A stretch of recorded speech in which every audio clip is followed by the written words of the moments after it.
Rangers postgame show. The span was 123 games. On a calendar, it was 26 and a half months. Shutout number 64 in the career of Henrik Lundqvist was a long time coming, but tonight it came in Detroit. Rangers with a 1-0 win as we welcome you into the Delta MSG studios. John Giannone alongside Steve Valiquette.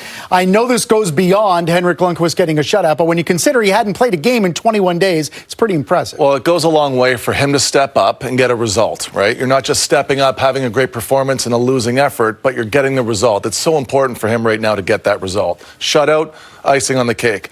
But Panarin, Zibanejad, Lundqvist, the three guys that are the leaders in the team step up, so that together is great. Again, not to pile on Detroit, but a nice way to put it is they lack confidence, right? They had a lot of opportunities themselves. They didn't capitalize. The Rangers were better last night. They played a better game last night, but they found a way tonight. And the most important thing is they got 4 points that it had to get. Right. They found the way, and they found one goal, and that's all they would need. And the goal came a little more than midway through the first period off the stick in front from Mika Zibanejad.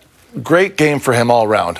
We always talk, and I think this is loosely used sometimes, the 200-foot player, but he's become that, and we've seen him evolve into that. And on top of everything that he does in his own zone, he does it in the offensive zone at 5-on-5 and on the power play. And he smartly gets to that weak side post. You watch hockey long enough, that's where the rebounds go.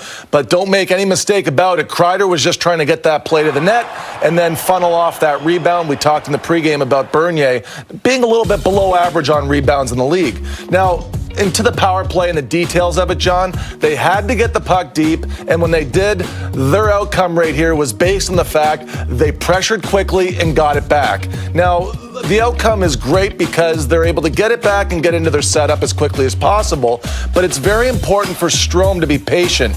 If he shoots this right now, it's a bad play. But he looks up, he wants everybody to get into their position, and then D'Angelo keeps it on the right side of the ice. So now there's open ice up top, and Kreider can now use his stick as a wedge and just put that puck as a funnel onto Bernier. And it's amazing how many times you see that just go from one side of the net to the other. The goalie's pads are positioned in a way that's going to funnel the puck to the other side of the ice. Zibanejad was great. We've seen him do that all year. 20th goal of the season for Mika Zibanejad, another power play goal for the Rangers. It was the only goal we would see on this night. You said that the Rangers certainly played a better game here at the Garden last night against the same Detroit team, maybe exemplified by the first period where the Rangers had only 6 shots on goal, only 9 attempts. In the second period, they attempted 23. What was better? What was different about the two periods? Yeah, it was neat because we talked about this last night where it's a struggle for the players between their heart and their head. And these guys know they have to play smart, but they were playing a little bit risky in the first period. Along the walls, they were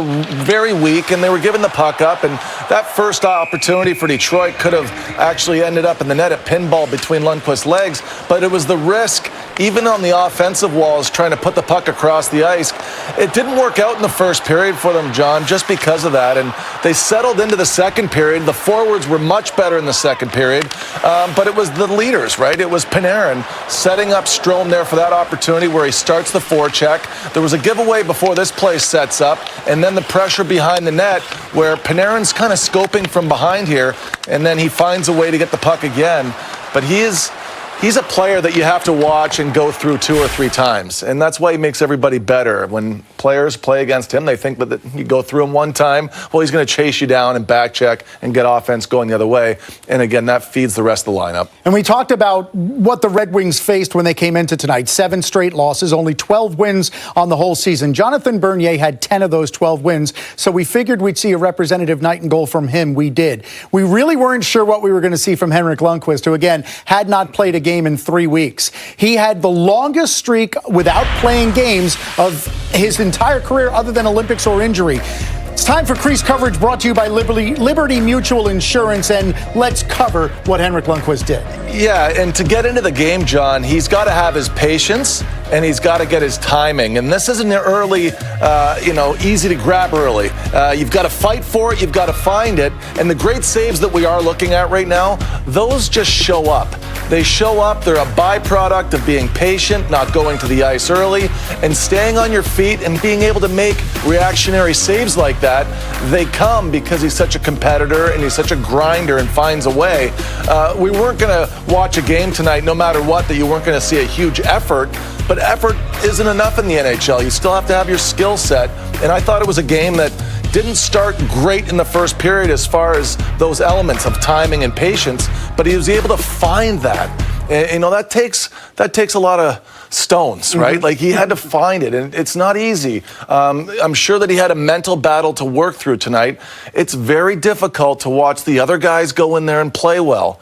You know, we all want to play. Every goalie wants to play, only one does. So it's very difficult. He worked through a lot of mental hurdles, but physically, he really withstood everything that Detroit did have, and they did have a lot. And you saw the help he got in front after he made the saves, guys like Zibanejad, Buchnevich, Trouba. A team effort in front of Henrik Lundqvist as he gets his first shutout since November 19th of 2017.